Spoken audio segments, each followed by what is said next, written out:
കേരളത്തെ കൈപ്പിടിച്ചുയർത്തിയത് CPM ആണെന്ന് വിളിച്ചു പറയാൻ മടിയില്ലാത്തവരാണ് ഇടത് നേതാക്കൾ. വയനാട് ടൗൺഷിപ്പിലെ 178 വീടുകളുടെ കൈമാറ്റവും പട്ടയ വിതരണവും മുഖ്യമന്ത്രി പിണറായി വിജയൻ നിർവഹിച്ചിരുന്നു. സഖാക്കളെ അണിനിരത്തി കോൺഗ്രസിനെ പരിഹസിക്കാൻ നോക്കിയതാണ് CPM. ഇപ്പോൾ കാണിച്ചുകൂട്ടുന്ന വാഗ്ദാനങ്ങളെല്ലാം തെരഞ്ഞെടുപ്പിൽ വോട്ട് കൂട്ടാനുള്ള നെട്ടോട്ടമാണെന്ന് കേരളത്തിലുള്ളവർക്കറിയാം.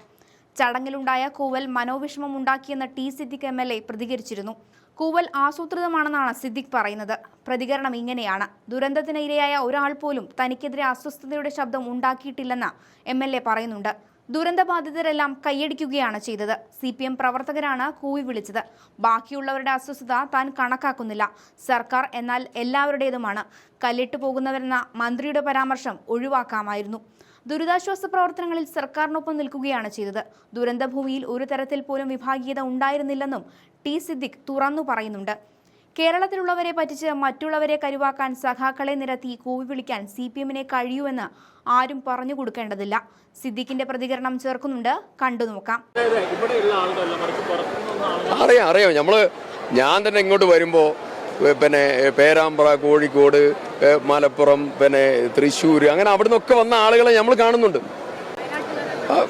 അങ്ങനെ നമ്മൾ ഇവിടെയുള്ള ഒരു പൊളിറ്റീഷ്യൻ്റെ ഒരു രീതി, ഇപ്പം ഞാൻ പറയട്ടെ, ഇവിടെ എന്ത് വിയോജിപ്പുണ്ടെങ്കിലും കൽപ്പറ്റയിലും ചൂരൽമലയും ഉണ്ടെങ്കിലും ഇതുമൊക്കെ ആയിട്ട് ബന്ധപ്പെട്ടുകൊണ്ട് ഒരു സമന്വയത്തിൻ്റെ രാഷ്ട്രീയമുണ്ട്. ഇവിടെ എല്ലാവരും രാഷ്ട്രീയത്തിന് അതീതമായി ഏത് പാർട്ടിയാവട്ടെ എല്ലാവരും തമ്മിൽ സമന്വയത്തിൻ്റെ രാഷ്ട്രീയമുണ്ട്. ഈ മണ്ണ് രാഷ്ട്രീയവും മതവുമില്ലാതെ ഒരുമിച്ച് മരിച്ചുപോയ ആളുകളുടെയും ഒരുമിച്ച് അവരെ അടക്കം ചെയ്ത പൊതുശ്മശാനത്തിൻ്റെയും മണ്ണാണ്. ഈ മണ്ണിൽ രാഷ്ട്രീയമല്ല. ഈ ചടങ്ങിൽ ഉയരേണ്ടത് മാനവികതയുടെയും ഐക്യത്തിൻ്റെയും ചേർത്ത് നിർത്തലിൻ്റെയും സന്ദേശമാണ്. ആ സന്ദേശത്തിന് പകരം ഉയർന്നത് ഒരു എല്ലാ തലത്തിലുമല്ല, ഒരു പ്രത്യേക ലാക്കോട് കൂടിയിട്ടുള്ള പെരുമാറ്റം ഉണ്ടായി എന്നുള്ളത് ഏറെ വേദനിപ്പിക്കുന്ന ഘടകമാണ്.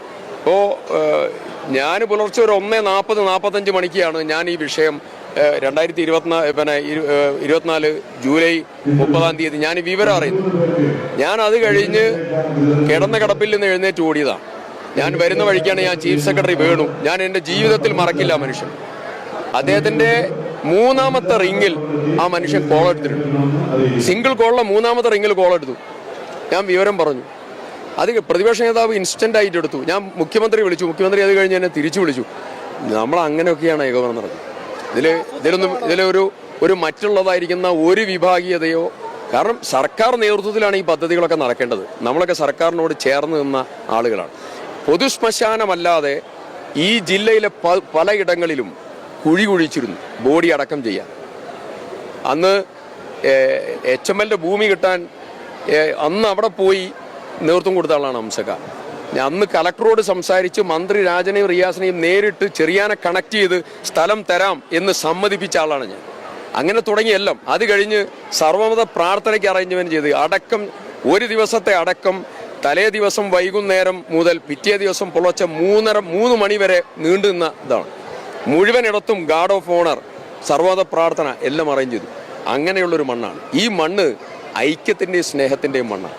ഇവിടെ ഒരു വിഭാഗീയതയുടെയും രാഷ്ട്രീയ അതിപ്രസരമുള്ള മണ്ണല്ല. എനിക്ക് അങ്ങനെ ഒരു ടാർഗറ്റഡ് ഫീലിംഗ് ഉണ്ടായി. പക്ഷെ ആ ടാർഗറ്റഡ് ഫീലിംഗിൽ എനിക്ക് ആരോടും പരിഭവമില്ല. ഏതാ അത് വിഭാഗീയത പറയേണ്ട സമയമല്ല ഇത് നിങ്ങൾ ഒപ്പം പറഞ്ഞില്ല. പിന്നെ ഇപ്പൊ വിഭാഗീയത ആരാ ഒരിക്കലും എതിർത്തില്ല എന്ന് മാത്രമല്ല, ഇന്നലെ ഞാൻ ഇവിടെ മെനിഞ്ഞാന്ന് രാത്രിയും ഇവിടെ വന്ന് അറേഞ്ച്മെന്റ്സ് കണ്ട് വിലയിരുത്തി പോയയാളാണ് ഞാൻ. അരുൺകുമാർ എന്ന് പറയുന്ന സ്പെഷ്യൽ ഓഫീസറുമായി മെനിഞ്ഞാന്ന് രാത്രി അടക്കം അറേഞ്ച്മെന്റ്സ് ഒക്കെ പ്രോപ്പറായി പോവുമല്ലേ എന്ന് ചോദിച്ച് ഇവിടെ നിന്ന് പോയയാളാണ്. അങ്ങനെയാണ് ഞങ്ങൾ ഇതിനൊക്കെ കാണുന്നത്. അല്ലാതെ ഇതിപ്പോ സർക്കാർ നാളെ മെയ് മാസം ജൂൺ മാസം ആയി കഴിഞ്ഞാൽ ഈ പുനരധിവാസ പ്രവർത്തനത്തിന് ഇതിന്റെ തുടർച്ചയ്ക്ക് നേതൃത്വം കൊടുക്കേണ്ടത് ഏത് ഗവൺമെന്റ് ആണെന്ന് ജനം തീരുമാനിക്കും. ഞങ്ങൾ വിശ്വസിക്കുന്നു പൂർണ്ണമായും UDF അധികാരത്തിൽ വരും. ഞങ്ങൾ ഇവരുമായിട്ട് സംസാരിക്കേണ്ടി വരില്ലേ? ഇവരെയും കൂട്ടി യോജിപ്പിച്ചു കൊണ്ട് അതൊക്കെ ഭരണകൂടത്തിന്റെയും രാഷ്ട്രീയത്തിന്റെയും വ്യത്യസ്തമായ സമീപനങ്ങളായിരിക്കും. പക്ഷേ ഈ പ്രവർത്തനങ്ങൾ ഒന്നിച്ചൊറ്റക്കെട്ടായി കൊണ്ടുപോകേണ്ട ഒന്നാണ്. ആ പ്രവർത്തനം ഇന്ന് ഏറ്റവും ആശ്വാസകരമായ ദിവസമാണ്. ആ ആശ്വാസകരമായ ദിവസത്തിൽ ഇങ്ങനെ മാനസിക വിഷമം ഉണ്ടാക്കുന്നതായിരിക്കുന്ന സമീപനങ്ങൾ ഏതെങ്കിലും കോണിൽ നിന്ന് ഉണ്ടായിട്ടുണ്ടെങ്കിൽ അത് ശരിയായ രീതിയായി ഞാൻ അങ്ങോട്ട് അപ്രോച്ച് ഞാൻ അടിയന്തര പ്രമേയം അവതരിപ്പിച്ചിട്ടുണ്ട്, ഞാൻ ചോദ്യങ്ങൾ ചോദിച്ചിട്ടുണ്ട്, ഞാൻ മുഖ്യമന്ത്രിയെ നിരവധി തവണ കണ്ടിട്ടുണ്ട്, മന്ത്രി രാജനെ നിരവധി തവണ കണ്ടിട്ടുണ്ട്, ഞാൻ കളക്ടറുമായി നിരവധി തവണ സംസാരിച്ചിട്ടുണ്ട്. ഞാൻ എൻ്റെ സംസാരത്തിൽ തീരാത്ത കാര്യങ്ങളെക്കുറിച്ച് ഒന്നും പറഞ്ഞില്ലല്ലോ.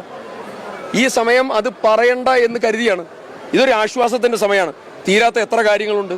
ഒരു അമ്യൂണിറ്റീസോടെ സ്റ്റാർട്ട് ചെയ്തിട്ടില്ല, പാതി വീട് പോലും പൂർത്തിയായിട്ടില്ല. എനിക്ക് വേണം ഞാൻ കുറ്റപ്പെടുത്തില്ല. കാരണം ഇത്രത്തോളം എങ്കിലും ആയല്ലോ ഈ ദുരന്ത ബാധിതർക്ക് വേണ്ടി. അതാണ് നമ്മുടെ ആശ്വാസകരമായ നടപടി. അതിൽ എനിക്ക് വളരെ കൃത്യമായ ഒരു കാൽക്കുലേറ്റഡ് ആയിട്ടുള്ള ഒരു മൂവ്മെന്റ് എനിക്ക് ഫീൽ ചെയ്തു. അത് പരിശോധിക്കേണ്ടവർ പരിശോധിക്കണം. പക്ഷേ എനിക്കതിൽ പരിഭവമില്ല. കാരണം പരിഭവമില്ല എന്ന് പറയുന്നതിൻ്റെ പ്രധാനപ്പെട്ട കാരണം ദുരന്തബാധിതരുടെ ആ ക്യൂബിക്കിളിൽ നിന്ന് ഒരാൾ പോലും അപശബ്ദം ഉണ്ടാക്കിയില്ല. ഞാൻ സംസാരിക്കാൻ എഴുന്നേറ്റപ്പോൾ അവർ കൈയടിച്ചിട്ടുണ്ട്, എഴുന്നേറ്റ് നിന്ന് കൈയടിച്ചിട്ടുണ്ട്.